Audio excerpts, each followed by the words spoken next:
Pony Courtship Rituals by Codex X Equus.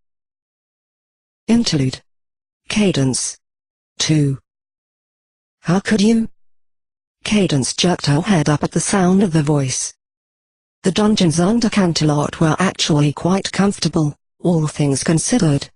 They were cleaned out regularly, the food was serviceable enough, and the benches, while not soft, weren't simply bare stone. There was also plenty of light, as befit dungeons built by the Princess of the Sun. Even the sections Luna had designed were well lit, though there it was with the silvery glow of the moon rather than the golden warmth of the sun. Along with all of that, every door was well oiled, which meant Cadence hadn't even realized there was another pony in her cell block. Other than the guards. Until that pony had spoken. Twilight. Cadence jumped up from the bench where she'd been spending her time in silent contemplation, as one properly should while in a jail cell, and bounded over to the bars. She recoiled a moment later, as she saw the white-hot fury on Twilight's face. "How could you?" shouted the other princess, stomping across the stone floor to stand directly in front of Cadence's cell. "Twilight, I was just trying to..." Cadence spoke hurriedly, only to be interrupted by Twilight. No, Cadence. I don't want to hear that you were trying to save me, or that Changlings can't love ponies, or that Chrysalis doesn't love me. Because she does love me, Cadence. She loves me more than any pony else ever has in my entire life. I never knew a pony could be so kind, could show me such sweetness. She cares about me more than anything, almost as much as a hive. And I don't think you can even understand how much that is. No one's ever understood me the way she does. She knows all my favorite foods, she knows just when I want them and how I like them made. She knows how to cheer me up, and when to leave me alone.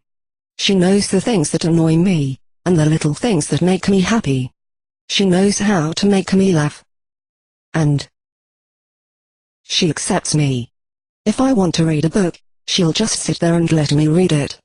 She doesn't tell me I need to get outside more or get my muzzle out of a book. She paused, blushing. Okay, maybe that's actually pretty good advice sometimes, but I don't need to hear it every single day. No matter what some of my friends think. Anyway, she would actually ask me to read to her, did you know that? I'm not sure how much of my more advanced magic texts she understood, but she was surprisingly fond of scientific treatises, horror stories and murder mysteries, too. Hated romance novels, though. Which, I mean, thanks Celestia, but wow, surprising, right? And the way she laughed was like a music. She mostly laughed at other ponies, but she would always apologize when I told her to, and she'd always get this adorably guilty look on her face. She trailed off, breathing in long, shuddering gasps. Cadence stared at her, shock and a slowly growing look of horror on her face. "Twilight," she said unsteadily, "Twilight, do you actually love Queen Chrysalis?" "I don't know, wailed Twilight, throwing herself against the bars and beginning to sob. Cadence moved forward, reaching through the bars to wrap her hooves around Twilight and cradle her. The two guards stationed at her cell started approaching, but Cadence rolled her eyes and shook her head at them, and they sheepishly moved back to their posts. "Shish, Twilight, shish." Cadence whispered comforting sounds to Twilight, stroking her mane and squeezing her tightly. She rocked her as she cried, and slowly, over several minutes, Twilight calmed down. Finally, she pulled back, wiping at her eyes with a hoof. "Why, Cadence? Why did you do that to us?" asked Twilight, voice trembling. "Twilight, do you even realize what you did? What you took from us?" Cadence shrank back, refusing to meet Twilight's eyes. "I liked Chrysalis, Cadence. She was a good friend, and she wanted to mean more to me, and I really wanted her to mean more to me, too. That's why I agreed to let her try. I could have refused. She might have argued, but if I'd insisted, she would have listened. I didn't, though, because I thought it would be easier to let her down if things didn't work out. And I think because I was interested. She'd grown on me after so long together. She was so fascinating, so different from every other pony. I wanted to know about her, to learn what made her tick. So I dated her. I really enjoyed it, most of the time. The rest of the time was what you did. Twilight took a deep breath, letting it out slowly with only a slight shudder. Why would you do something like that, Cadence? She asked. Cadence made the mistake of looking up to meet Twilight's eyes, then flinched away. There was anger in those eyes, yes, but worse was the sadness, the dismay. And even worse than that was the disappointment. She closed her eyes, trying to think, but as she did a realization came to her. All those emotions on Twilight's face, all the anguish and betrayal. She felt those same things in her own heart. Slowly, she turned back to face Twilight. I could ask you the same question, Twilight, she said, voice stinging like a whip, and this time it was Twilight who recoiled. You know what that monster did to me in shining armor. What she did to Celestia, what she did to you and your friends. What she tried to do to all of Equestria. Cadence. Twilight tried for indignation, but Cadence overrode her like a raging goddess. You can sit there and talk about how much she cares for you, but you know she doesn't give a damn about any of the rest of us. I was scared for you, Twilight, because unlike you, I'm not letting myself be blinded to what she really is. All the sweet talk and all the kindness in the world don't change the fact that she is a terrible person, Twilight, who has done terrible things. And you're going to sit there and talk about her to me like she's as harmless as Fluttershy? Cadence rose up to her full height, looking down at the smaller pony, and Twilight shrank back under her furious glare. So it's not about how could I do this to you, Twilight. It's about how could you do this to me? How could you betray me like this? So she's not really evil, Cadence, Twilight tried to say. She just does evil things, finished Cadence with a sneer. And that makes her actions excusable, does it? No, but did she ever apologize to you, Twilight? Twilight flinched back again, and Cadence stepped forward, seeing the answer in the other pony's eyes. I didn't think so. She attacked your kingdom, Twilight. She hurt your friends and family, oh so cruelly, and she hasn't even apologized to you for it. She bent down, to look Twilight right in the eyes. How can you even look at her without hearing Princess Celestia tell you you had a lot to think about? Without hearing your own brother dismiss you from his wedding? Without remembering when you found me in those crystal caves under Canterlot? Twilight looked back at her, and tears started to fall from her eyes. Because I think I might love her, she whispered. She bent her head again, and Cadence stared at her in dismay. She shook her head slowly, gazing at the gently weeping pony, then took a step back and went down on her haunches. Oh, hell, she muttered. Why didn't you just ask? Said Twilight in a choked voice. You didn't even try talk to me about anything. I couldn't, Twilight, Cadence said faintly. If you'd been brainwashed, if it had just been some trick. So instead you decided it was better to just sneak around behind my back, spat Twilight bitterly. Was it all just for revenge, Candace? No, Twilight. Cadence's who flew to her mouth. Whatever you might think of her, you know what horrible things Chrysalis did. It doesn't matter what her reasons were or how you feel about her, she did those things willfully, even gleefully. She needed to be punished for what she did, Twilight. And if seeing justice done meant I could steal her love the way she tried to steal mine, well then that was just appropriate. Not to mention a nice bit of icing on the cake. she gasped, blinking in surprise. Oh my. Well, maybe it was a little bit about revenge, she admitted guiltily, with an uneasy ruffle of her wings. Well then I hope you're happy, because you got your revenge. Despite the bite of the words, there was no venom in Twilight's voice, just a bland nothingness. Dampness dotted the fur of her cheeks, but her eyes, while red, were dry. Because the beautiful, amazing, wonderful, and, okay, frequently very mean and nasty. Changling is sitting in her hive, probably crying her eyes out, because you took your love away. You got yours back, but what's going to help her? I don't know, Twilight. Cadence shook her head, then blinked in surprise as she noticed Twilight was holding her hoof out.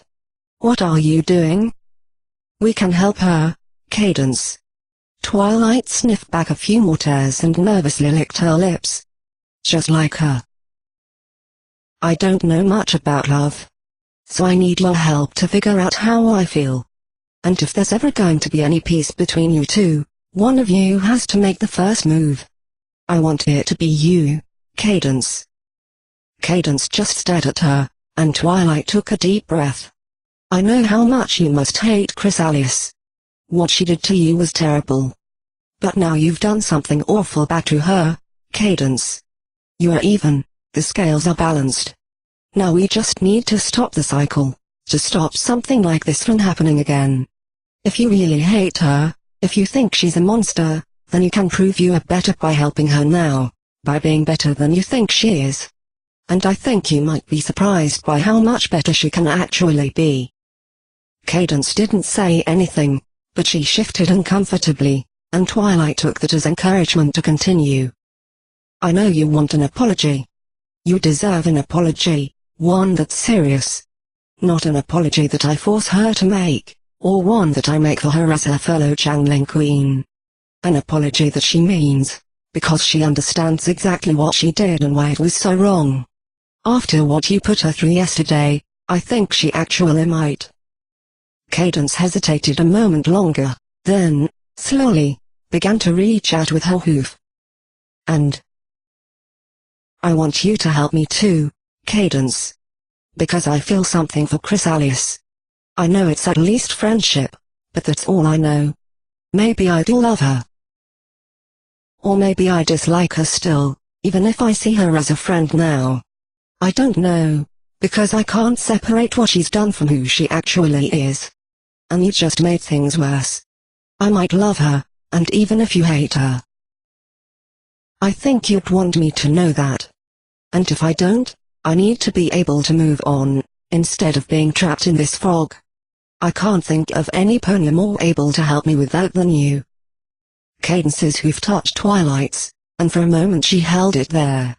Then she pulled away, retreating several steps back into the cell. Please, Cadence. I'm sorry, Twilight, Cadence said, voice low and sorrowful. I know it's terrible of me, but as much as I want to help you, I can't. After everything that's happened, I just can't. It's okay, Cadence, hushed Twilight, giving her a small, not quite steady smile. That's actually kind of the answer I was expecting. After what she put you through. Thank you for understanding, Cadence said quietly, and they shared a brief moment of silence. So, what will you do now? What I always do, said Twilight, and now her smile was normal again. Ask my friends. I just decided that the one I asked first should be the one that could help me the most. And if that doesn't work? It will, said Twilight confidently. Because friendship is magic. I'm kind of starting to get tired of hearing that catchphrase of yours, said Cadence, with a small smile. You overuse it a bit. But what if your friends can't help? Twilight gave her a look, and she shrugged. I do want to help you, Twilight. And if I can't bring myself to do it directly, I can at least help you make a plan. Well, in that case, I'll have to come up with the answer myself. I can make my own decisions, you know. I do it quite a lot. I even did it before I became a princess. She suddenly brightened up. I could make a checklist. Or a pro/con list, the only list almost as good as a checklist. Con, attacked your sister-in-law and locked her in a cave on her wedding day, said Cadence sourly, making a face. Pro, is very attentive to my wants and needs, shot back Twilight. Con, tried to enslave everyone you know and love. Pro, said Twilight, then blushed and continued in a quiet voice. Is a very good kisser. You? Oh. I needed to hear about that as much as you need to hear about shining armor and me. They made disgusted faces at each other, then broke down into giggles. Thank you, Cadence, said Twilight, once they'd calmed down. Even if you can't help, at least you're willing to try understanding. Anytime, Twilight. Take care, and good luck. Cadence watched her leaving, chewing her lip in thought. Just before Twilight opened the door, she came to a decision.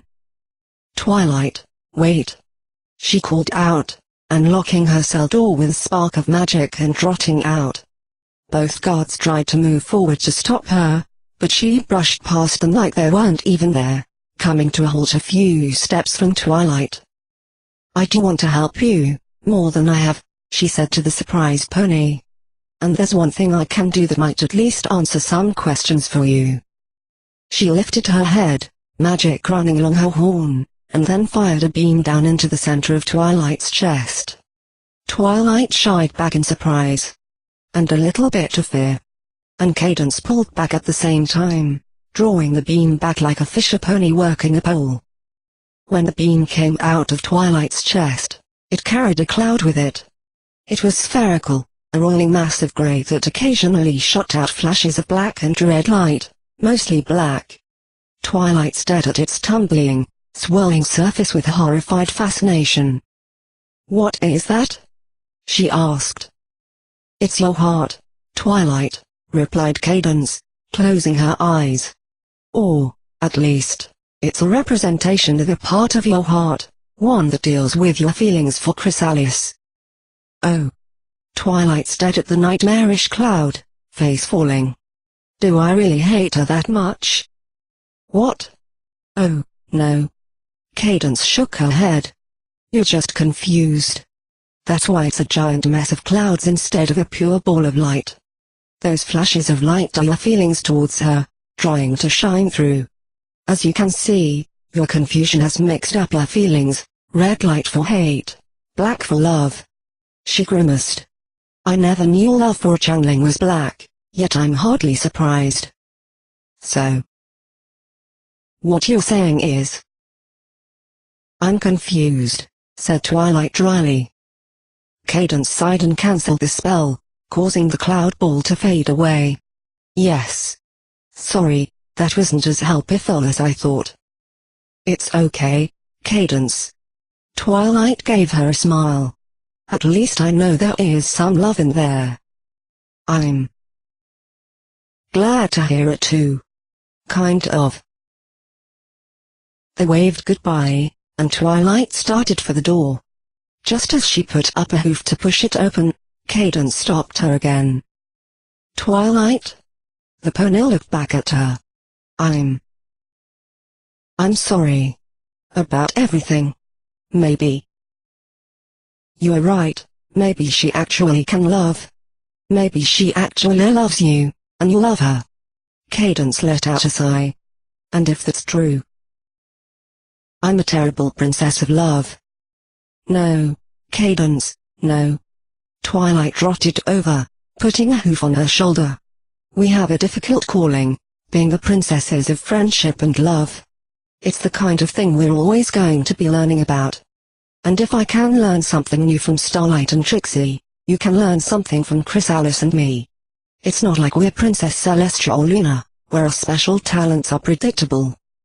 She snorted. Let me tell you, that was one awkward conversation for a filly. Look, Princess, I've mathematically solved your most important duty. I got a bit of a lecture that day, trust me.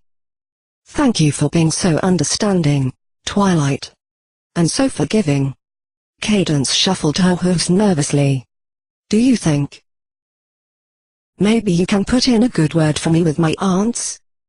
I'll think about it, replied Twilight, with a sigh. Cadence smiled back. That's fine. Probably more than I could reasonably expect, actually. Thank you. Cadence saw Twilight out, then turned away.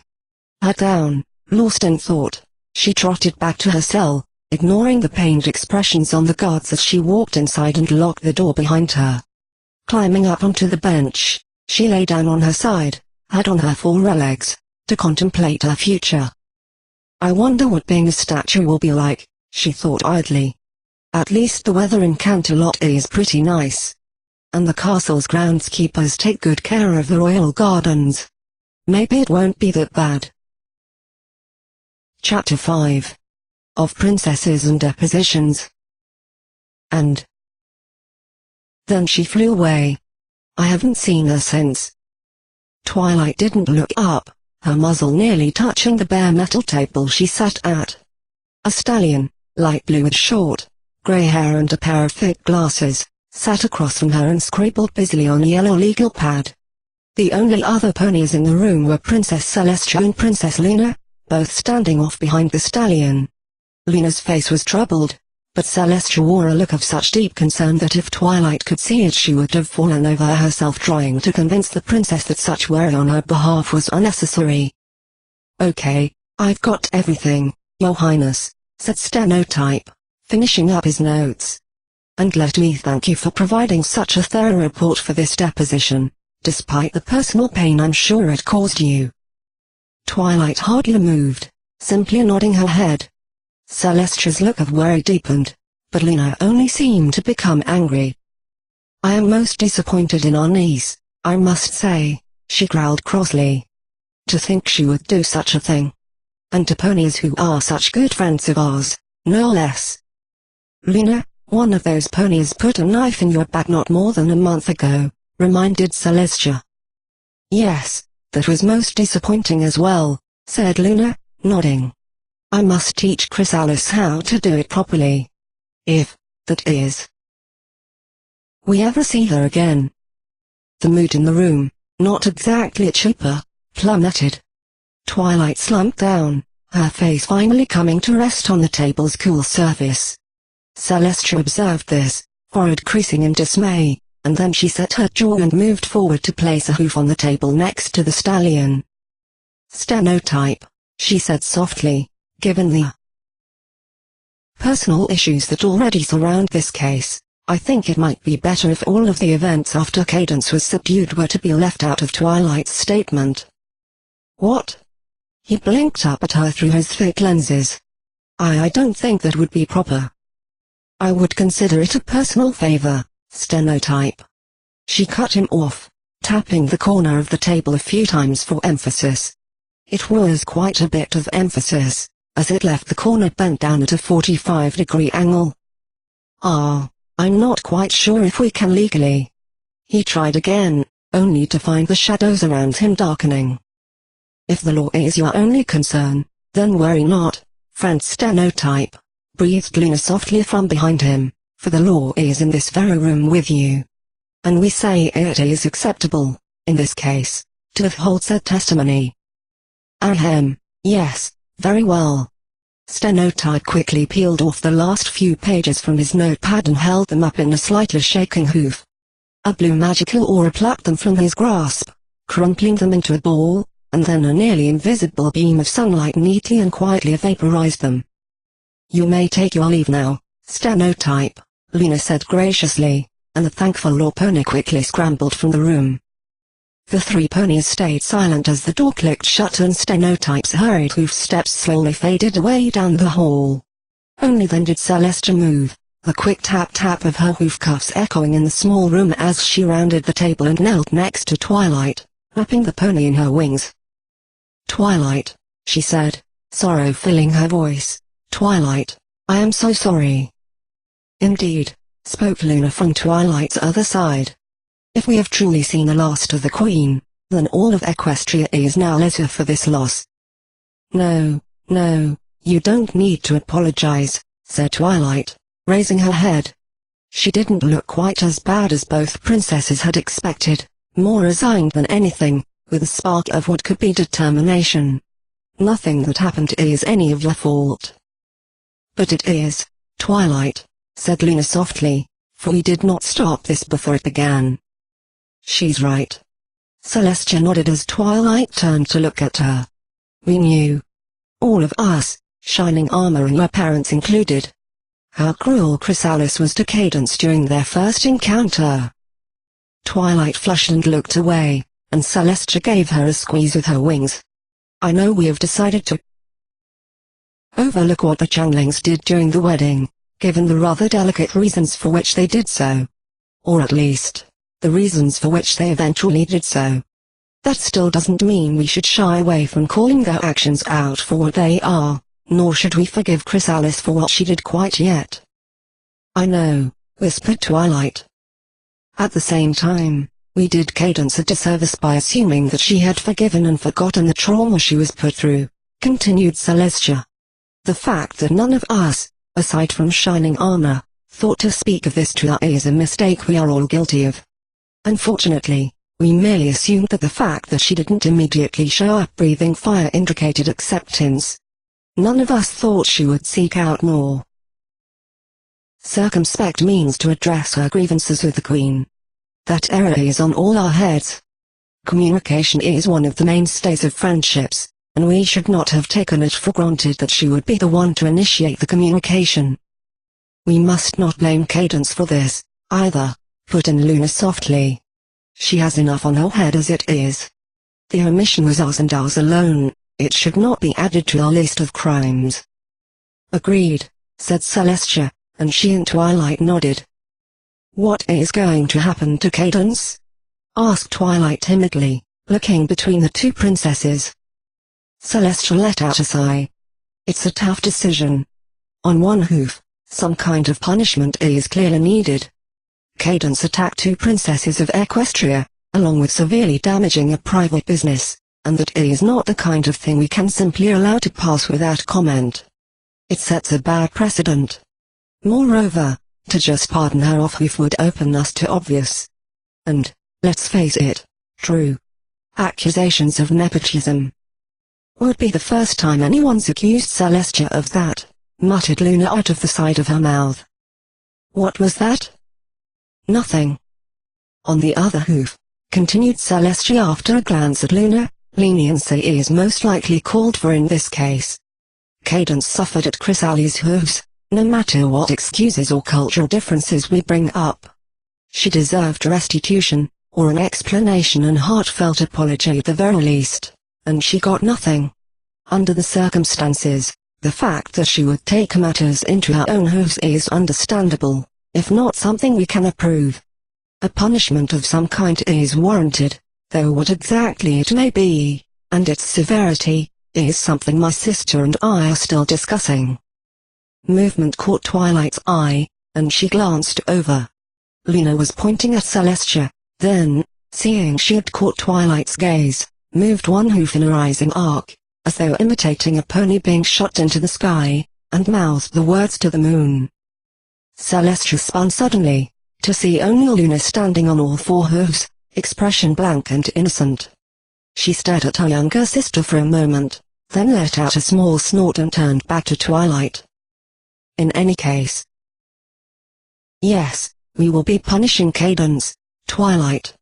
We haven't come to a conclusion on that punishment's severity yet, and won't until after she's had a trial and a chance to defend herself, but she will not simply be walking away from this. Okay, said Twilight quietly, nodding. Thank you, Princess. She slid out of her chair, heading for the door, only to find herself stopped by a soft white wing. Don't you think there's something else we need to discuss? Asked Celestia, a warm smile on her face, and Twilight flushed and looked away. Well, there is something I need advice on, but, Princess, I don't know if you should. If you should be the one I talk about it with. This particular subject, I mean. You know I always value your counsel and I know I'm free to ask you anything, but you might have a personal preference for which decision I make and I'd hate to put you in a position you feel like your feelings might compromise the advice you give." Twilight's rambling was interrupted by Celestia's giggle. The princess moved to sit at the other side of the table, where her sister joined her, and she gestured with her head for Twilight to hop back up in her seat. "You really always have been my silly little pony," she said, and Twilight blushed. "I already told you that my interest in you is only that, interest. Any romantic feelings I have towards you are simply an extension of my love for you as my most faithful student, and, as cold as it may sound, I have no problems putting them aside. If I feel anything right now, it's merely me kicking myself for having waited so long to let you know how I felt." "It's probably a good thing you did," said Twilight, managing a shaky smile. "I don't think Chrysalis would have been happy about her fiancé dating another pony."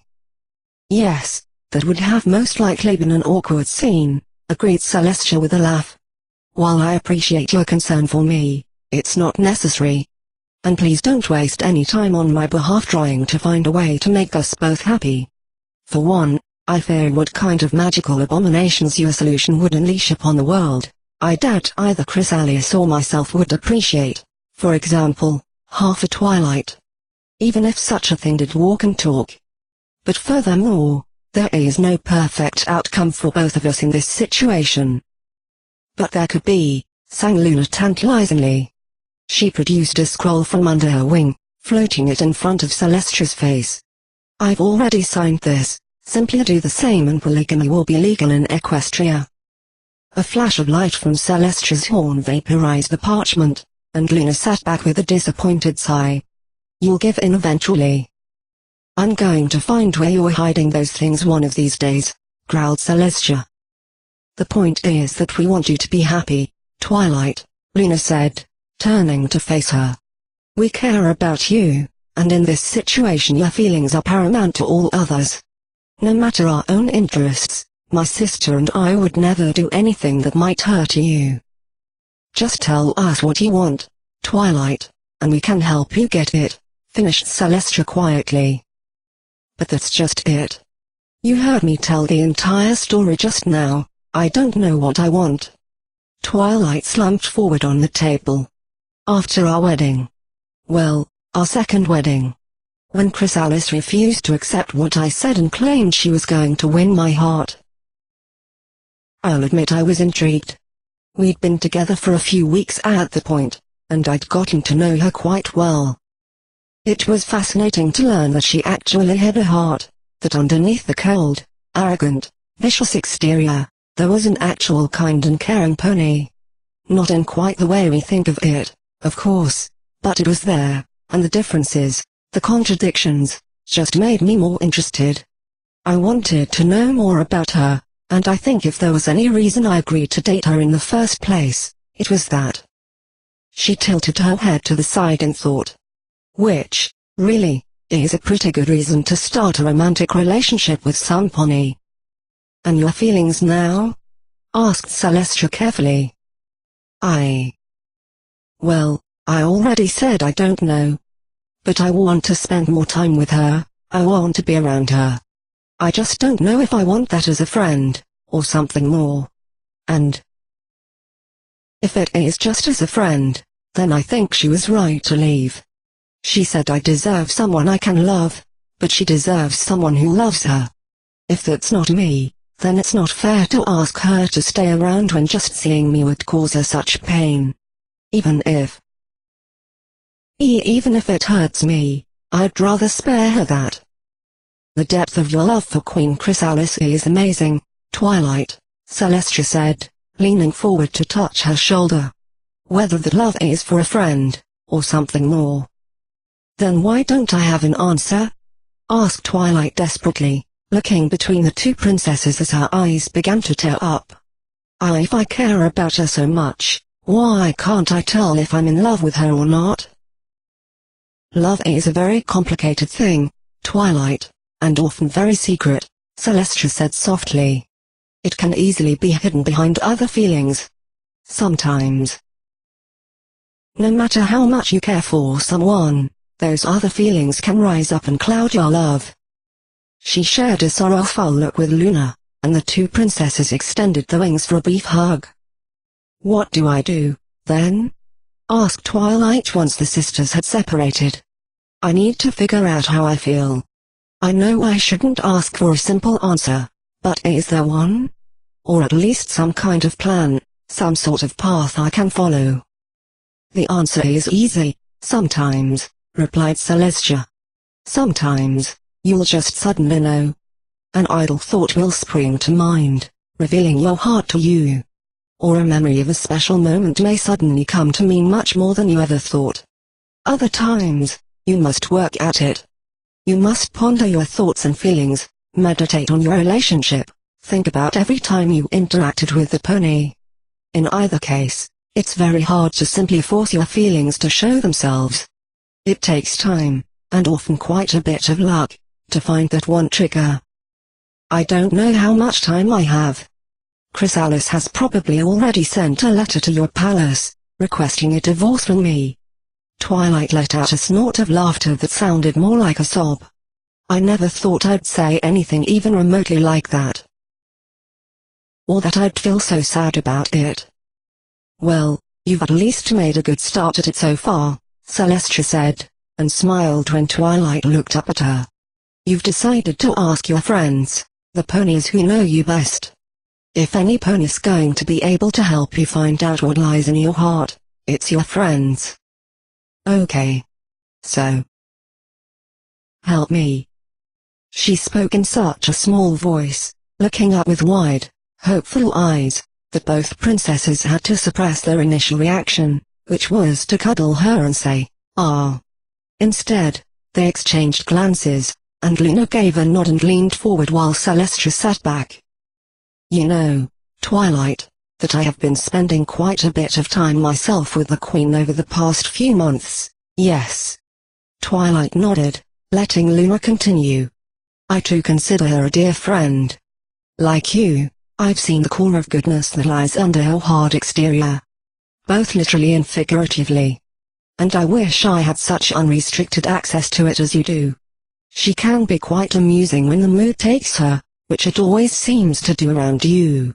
Why, the pranks she has been playing on my sister are evidence enough of that. Luna, for the last time, assassination attempts are not pranks, even if the intended victim is immortal. And I don't appreciate you helping her." Celestia let out a snort, crossing her four legs. "I've never been lit on fire so many times in my life before all this started. If I wasn't immune, I'd be quite annoyed by this point. What I am trying to say, Twilight, is that I know her as I know you," continued Luna, ignoring her sister's obviously unwarranted whining. "Perhaps I don't know either of you as well as I'd like to, but it is enough to call you friends. Which is why I was so puzzled by your behavior during those first few days after you introduced your wife to us. That the Queen loved you was obvious. Everything she said and did practically screamed it. She nearly seemed to suffer physical pain when separated from her presence. You, on the other hoof, seemed significantly uncomfortable around her. You weren't stiff as board whenever she hugged you, and I found the expressions on your face whenever she tried to nuzzle you to be most amusing. I had thought your reactions merely a product of your discomfort with such public displays of affection, as tame as they were.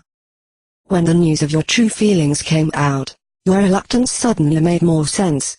And yet, as I watched the two of you over the last 6 months, I saw that hesitation disappear. I saw you walking hoof in hoof with her through the halls of this palace. I saw you cuddle with her on a couch in our drawing room. And don't think I didn't see the time you tried to steal a kiss from her during our movie night." Twilight sparkled. Twilight went red, immediately knowing what Luna was talking about. "It wasn't like that. I just wanted to tell her something, and—" "I can't believe my wagon broke down," cried the stallion to his mare friend, as they tramped through the woods behind their friends. "I just got that axle replaced. Now, it's not all bad. We were lucky we found this abandoned summer camp. The mayor gave him a sultry glance. And I'm sure we'll have plenty of opportunities to sneak away and be all by ourselves. Twilight shifted in her seat as they watched the movie, leaning a bit more against the comforting bulk of Chrysalis behind her. The Changeling had stretched out on the couch while Lena was setting up the projector, and Twilight, knowing her place, had jumped up with her. She'd snuggled up to Chrysalis's soft belly as one of the Changeling's forelegs draped itself over her body, and as they'd settled in for the movie she'd kind of drifted down, to the point where she now lay with her head on Chrysalis's foreleg. Other than the Changeling attempting to strangle her to death every time there was a jump scare in the movie, it was comfortable. Now she shifted her head, peering over at Celestia and Luna. They sat on their own couch on the other side of the projector, sharing a blanket. Whenever they got scared, both would jump, then break down into giggles. Laying back, she shifted her gaze up to Chrysalis. The Changeling was absolutely enthralled by the movie, her white eyes reflecting the light from the screen, and Twilight licked her lips nervously. Chrysalis had been nice lately. Well, nice to Twilight, at least. She still seemed to enjoy tormenting other ponies. There'd been none of the weirdness that had been around since they'd started dating, and she wanted to show her appreciation. So, maybe. "Hey, Chrysalis?" she whispered quietly, steeling herself to push up and meet the Changeling's lips as she turned to respond. "Yes, Twilight." "What is?" Before Twilight could make her move, Chrysalis jerked her head back around, foreleg once again tightening around Twilight's neck. "No. Don't go in there, the hook pony is hiding in the closet." Twilight fell back with a sigh as Chrysalis released her, all her determination fading away with that near miss. But still, Chrysalis deserved something. So she lay there, watching the movie with half a mind, slowly building her courage back up. Finally, she looked up at Chrysalis again. "Chris. He's not dead. Don't check the body, run for it." Once again Twilight found herself shaken around, and slumped back down as she was released. There wasn't going to be enough time to try again, and she doubted she'd be able to bring herself to anyway. Which gave her a strangely melancholic feeling. So, after a few minutes, she pulled herself up and nuzzled up against Chrysalis's neck. The Changeling looked down at the small pony in surprise, then nuzzled her back. "It's okay, don't worry," she whispered gently. "I'm sure they finally killed the hook pony. Nothing could have survived that." Twilight let out a small giggle, leaning into Chrysalis. She didn't have the heart to tell her that she'd already seen every movie in the Nightmare Night series. Twilight trailed off, letting her head drop as she realized the futility of her protests. "Oh okay, you're right. I think that must have been when the Yakiakistan delegation stopped by the Crystal Empire, because Chrysalis was so sweet that week. I wanted to do something nice for her, and I thought she deserved a kiss, but she was so distracted by that stupid movie I couldn't get her attention, and then, well, I chickened out." "Yes, I know." Luna chuckled. "I saw you trying, and I was tempted to assist you. But I felt it best to let you go at your own pace." "Do you kiss all your friends when you want to do something nice for them, Twilight?" asked Celestia slowly, and the small pony flushed. As usual, Celestia had been able to cut to the heart of the situation immediately. "No, of course not." Twilight paused. "Well, there was that one time with Rarity. But, I mean, we were at the spa, and we were relaxed from getting massages, and then we were all alone in the sauna and one thing led to another." She cuffed into a hoof, trailing off, and all three red fast princesses did their best to avoid the others' gosses. "I don't remember getting that friendship report." "Okay, so, I like to kiss Chrysalis," Twilight said, hurriedly moving on. "We're dating, and it really makes her happy, and I really like doing it too. Is that love? Because it seems more like physical attraction." "Of course, That is generally considered a part of love. Usually both partners need to find at least something appealing about each other's physiques. Not saying the mind isn't important, of course, but... him. Luna considered Twilight for a moment. Do you know why Chrysalis fell in love with you in the first place? Twilight's body went rigid, and then she turned away with a dismissive snort. Because I'm a princess, apparently, she said bitterly, then let out a yelp as Luna leaned across the table and rapped her sharply on the head with one hoof. Ow. That is enough of that, Twilight Sparkle, spoke Luna sternly. Twilight looked up at her with a pout, and her expression softened. You know that's not true, and by now you should know better than to put yourself down like that. Queen Chrysalis fell in love with you because she saw the same potential in you that my sister and I did, the potential to be a leader. You were already brave, strong and intelligent when she met you for the first time, when she first became infatuated with you. With how much you grew over the next few years. Well, how could you be surprised that she fell completely in love?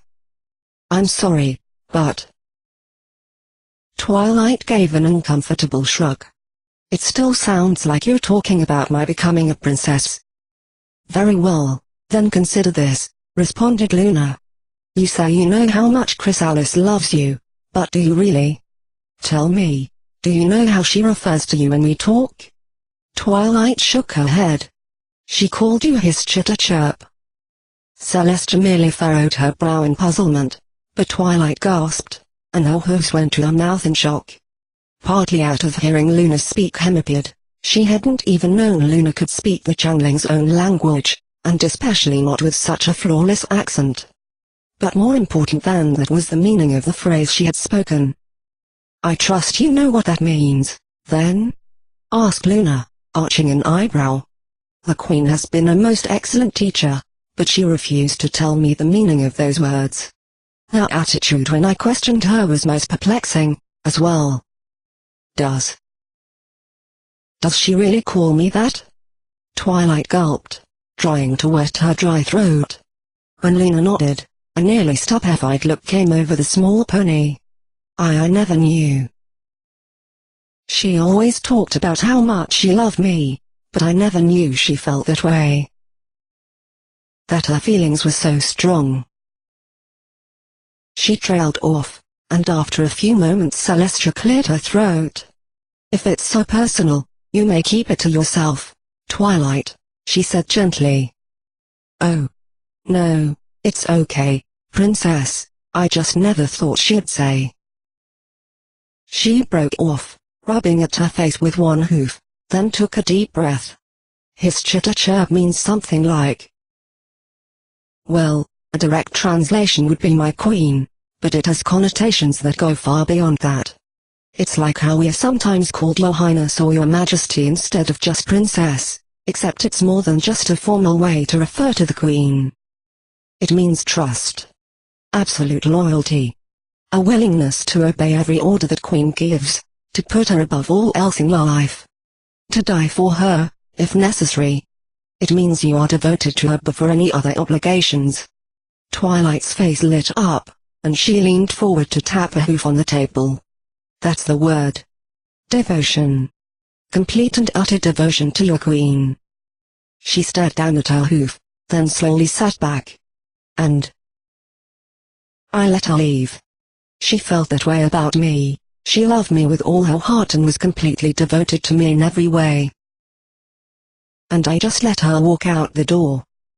The other princesses stayed silent, leaving Twilight to her thoughts, and after some time she lifted her head slightly. I feel like I got it in the stomach. Like I'm completely hollow inside. Does that mean I'll love her? Is this what it feels like when someone you love leaves? Absolutely, replied Luna without hesitation. You love her, and you should go now to tell her how you feel. Luna, snapped Celestia, interrupting her. You know that's not true. Can you blame me for trying to help my friends? Luna shrugged, face innocent.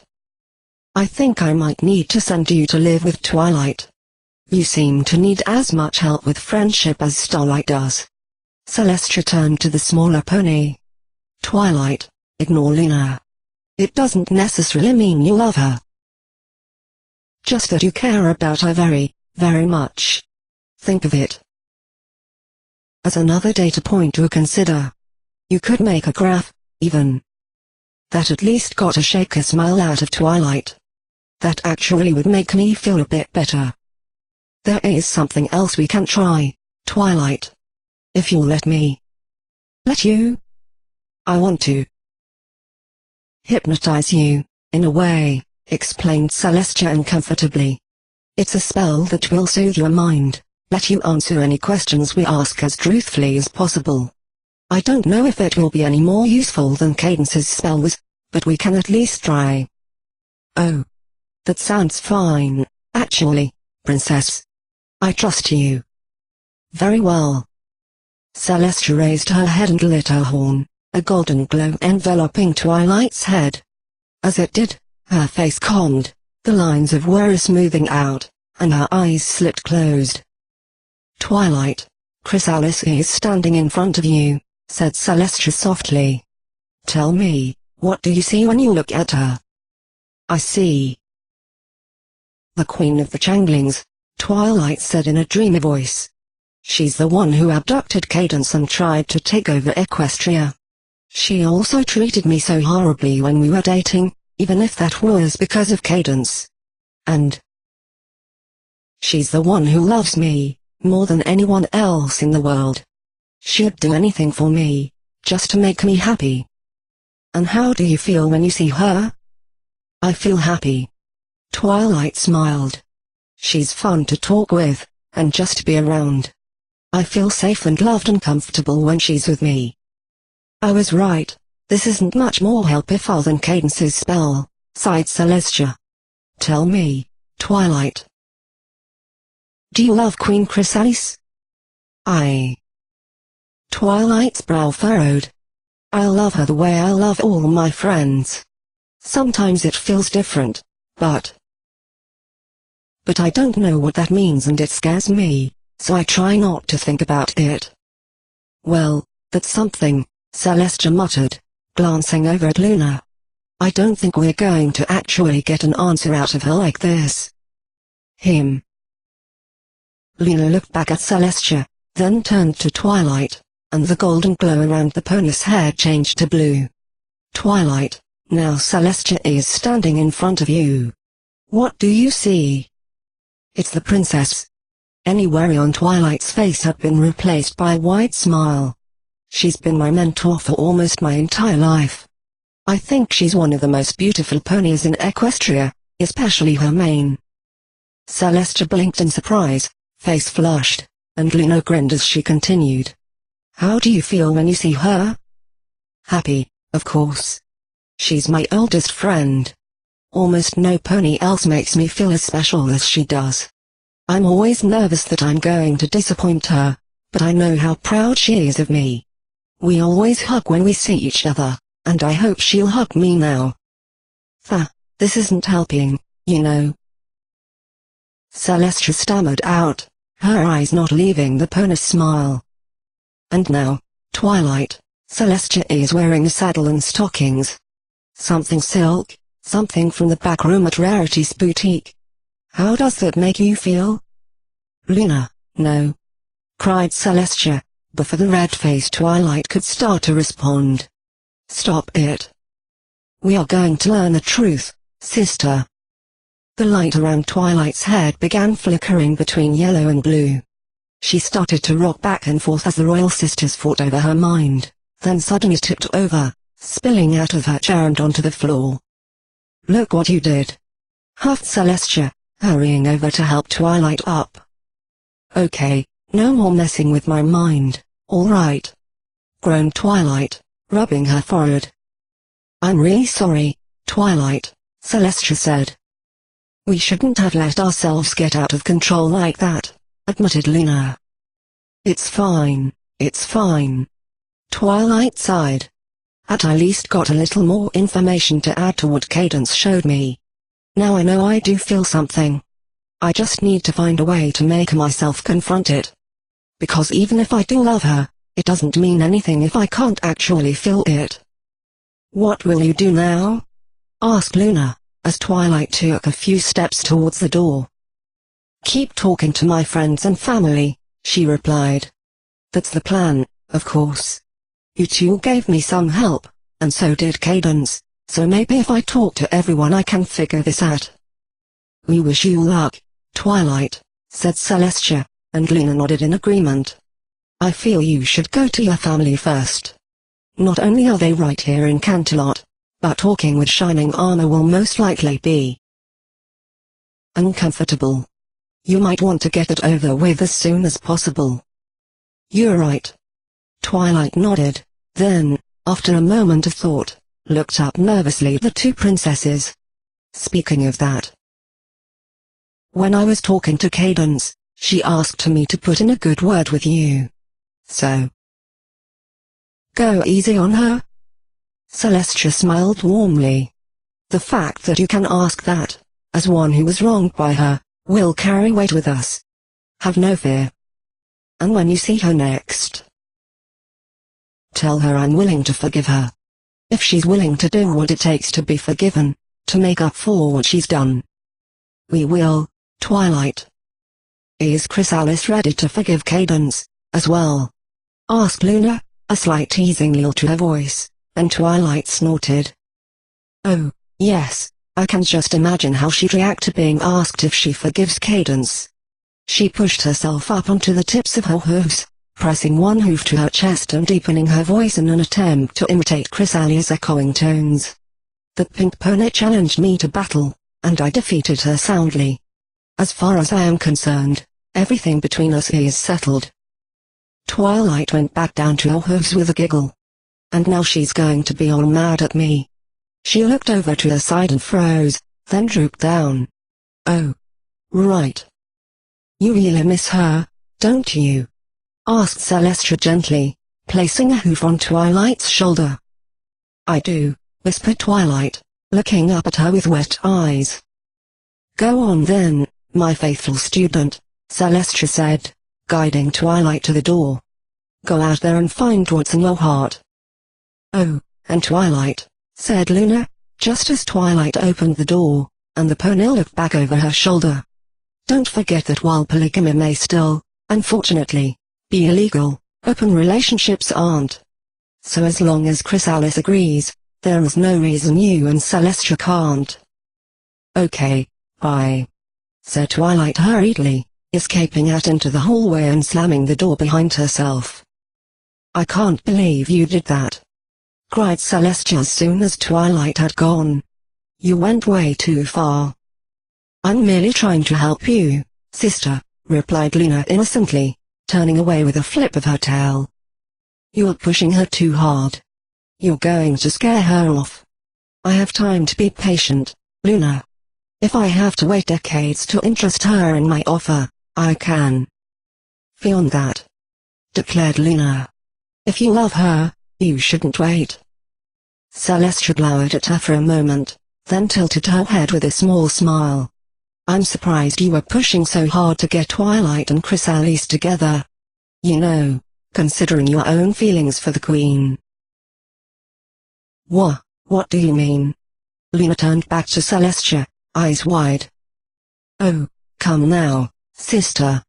I saw how excited you were whenever Chrysalis came over, the way you followed her around and hung on her every word. Also, I saw you staring at her butt. Lies. Lies and vile slander. Luna reared up, shaking her head violently. Now, Luna, there's nothing wrong with that. It is quite an attractive butt, in its way. She cocked an eyebrow upwards. In fact, considering our feelings for the two of them, perhaps we should be preparing Twilight for the possibility of a foursome instead. What? Luna's face turned red as she blushed furiously. That might be a little awkward for the two of us. Not to mention how inappropriate it would be. Would it? Celestia looked up at Luna from under her half-lidded eyes, her voice purring, as she moved forward. We are only sisters, after all. It's not like there would be any of the unfortunate consequences one of us being a stallion could produce. What are you saying? Stammered Luna, backing away. I'm saying, why not be more than sisters? Why not prove how much we really love each other? That's not. We can't. Why can't we? Would it truly be so wrong to love each other so intimately? Luna ran out of space to retreat in the small room, jumping slightly as she backed into the wall. Before she could move, Celestia was directly in front of her, placing a hoof on her chest. Who better than your sister to give you the love you deserve? Celestia whispered huskily. Her wings unfolded, wrapping around Luna to trail gently along the other pony's wings and sighed. After all these centuries, we know each other better than any other pony ever could. I know what you like, what you need, where you like to be touched. Her wings moved down, circling under the Luna's barrel. Luna froze in place as her body was caressed, her only movement a slight tremble. Celestia leaned forward, breath hot, to whisper her next words right into her sister's ear. And I know exactly where you're the most ticklish. Her wings jabbed into her sister's ribs with the accuracy and ruthlessness of an assassin, and Luna collapsed with a shriek of laughter. She tried to escape, but Celestia kept up the attack, wings relentless sweeping up and down her sides. Attempting to crawl away proved futile, as the convulsions of mirth racking her body left her so weak that Celestia was able to keep her in place with one hoof, even using it to add to the assault when she gave up. With no other option, Luna was forced to resort to pleading. No. So sister, please. Please stop. I yield. Oh. Celestia let up, keeping her wings moving just enough to stop Luna from entertaining any ideas of escape. So then you apologize for what you said here today. And you promise to stop pressuring Twilight? Never. Gasped Luna definitely. I'm doing this for your own good. Then no mercy. She dove back down with the lack of compassion she showed to all of Equestria's enemies, and Luna's protests dissolved into breathless laughter.